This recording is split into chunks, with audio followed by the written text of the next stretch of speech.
Hey y'all, welcome back. We're continuing today in a series called Blessed. It'll be in Matthew 5:7 now as we go through the Beatitudes and the Sermon on the Mount, and just looking at what it means for our life and how we're called to live. So Matthew 5:7 says this: "Blessed are the merciful, for they will be shown mercy." So there's a lot to dive in with that, but it starts more with looking back on where the Bible has already mentioned the same idea. And that'd be Psalm 41:1 said, "Blessed are those who have regard for the weak. The Lord delivers them in times of trouble." And I think it's so important to know that because it kind of helps us to understand Matthew 5:7 a little bit more as well. It's not just blessed are those who show mercy, but what even is mercy? Mercy is having regard for the weak. It's helping people when they're in times of trouble. And it's just being there for someone simply. And when you do that, God will show the same kind of mercy on you. God will show that mercy on you regardless of if you do it. Because we serve a loving and merciful God. But, and this is great, we get to show that mercy to others so that they too can have the opportunity to know God. I also love how we see this passage. It's almost the same as what Christ is saying in Matthew 5 in the Old Testament, because it shows yet again that Scripture lays a foundation for Christ. The Old Testament lays a foundation for Christ to come. It lays this gospel foundation, which is awesome. I love that. But again, as we've kind of been going through, there are clashing worldly values. There's a conflicting worldly view. We live in a world where it's okay not to be merciful. The world tells us to be strong, to not show compassion to others. The world tells us that sometimes the only way to be successful, especially in workplaces and schools, is to be cutthroat, it's to be aggressive. And it's to not show regard for others. But the Bible tells us the opposite. See, we live in a world where you see lots of competition.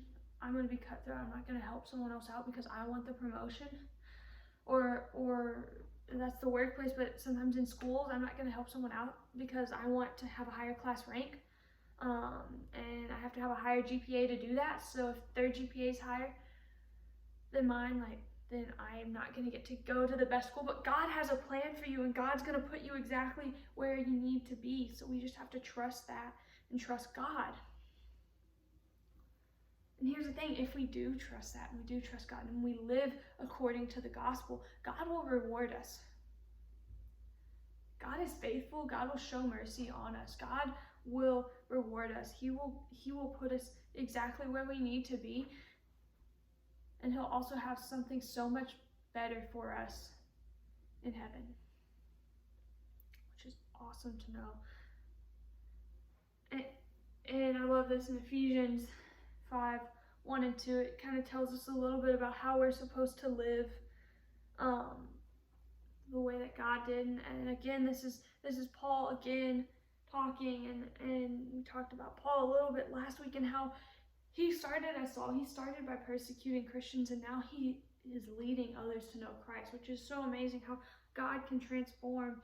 But Paul again in Ephesians, talking to the church of Ephesus: "Follow God's example, therefore, as dearly loved children, and walk in the way of love, just as Christ loved us and gave Himself for us as a fragrant offering and a sacrifice to God." We're called to follow the life of Christ. We're called to live the way that Christ lived, to love the way that Christ loved. That's what showing mercy is. And mercy, it's not even as complicated as that. It can be as simple as just being there and listening to others. So why are we called to live in a way where we show mercy to others? And it's as simple as this. It's two simple things. First, because as Christians, we're called to love God, love others, and make disciples. Emphasis today on loving others. When we love others, they can see Christ in us. There's something different about us. Because when we love others and when we live according to the gospel, when we live according to this in a way that's blasphemous to the world, people notice there's a difference. And oftentimes they see something that they like, they see something they're missing, they see something they're longing for. And it's an opportunity for you to tell them about your faith and to tell them about your God, this great, loving God that we get to serve, that we have the privilege to serve. Second, we're called to love others because Christ first loved us. Christ filled us with love. We don't have to be obedient to receive salvation, but we are obedient because we thank God for salvation. It's a crazy time that we're living in right now. Saw someone posted all the coronavirus stuff that's going on. Someone posted or tweeted about just reminding Christians that are still going to church with the attitude of God will save us, just reminding us that a church in South Korea was one of the epicenters for the outbreak, and saying that the God will save us attitude is not a great attitude. No, that's not why we go to church. We don't go to church because we think God will save us from this one situation. We go to church because God's already saved us from the world. And it's as simple as that. But we've been saved regardless. But we are called to live in a way that's obedient to Christ out of thanks for Christ dying on the cross for us. God's already saved us. How are we going to respond to that? We're made in the image of Christ, and part of that is responding in how we live and treat others. Part of that is responding in how we love others. Christianity is not just about going to church on Sunday mornings, but it is the lifestyle we choose the rest of the week. It's beyond the church walls. How are we going to live outside of the church? How are we going to live when we're in society and not just coddled within the walls of the church? And last thing, Christ did not die for a single race or gender, but he died for everyone who believes. Christ did not die for someone who looks like you. He died for everyone, no matter what they look like. If they look like you or if they look like someone completely different than you. Christ died for everyone who believes. So don't show mercy only to the people who look like you. Show mercy to everyone. Show mercy to everyone because we all bleed the same. And at the end of the day, we were all made in the image of God. We are all made to love God and to know God more.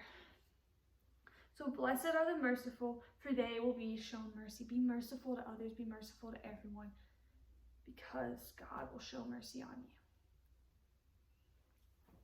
So my challenge to you is to find a way to show more mercy and compassion this week. Simple as this. I just want to ask you this one question. What does it look like to love others and be merciful? And that can be simply just being a listening ear, being there for someone who needs to talk something out. It can be as complicated as driving across country to make sure someone's where they need to be, to make sure everything's going right. I'm not saying you have to do something crazy like that. It can be so simple, but what does it look like in your life to show mercy this week? That's my challenge to you. Blessed are those who are mercy, for they will be shown mercy. Blessed are those who are merciful, for they will be shown mercy.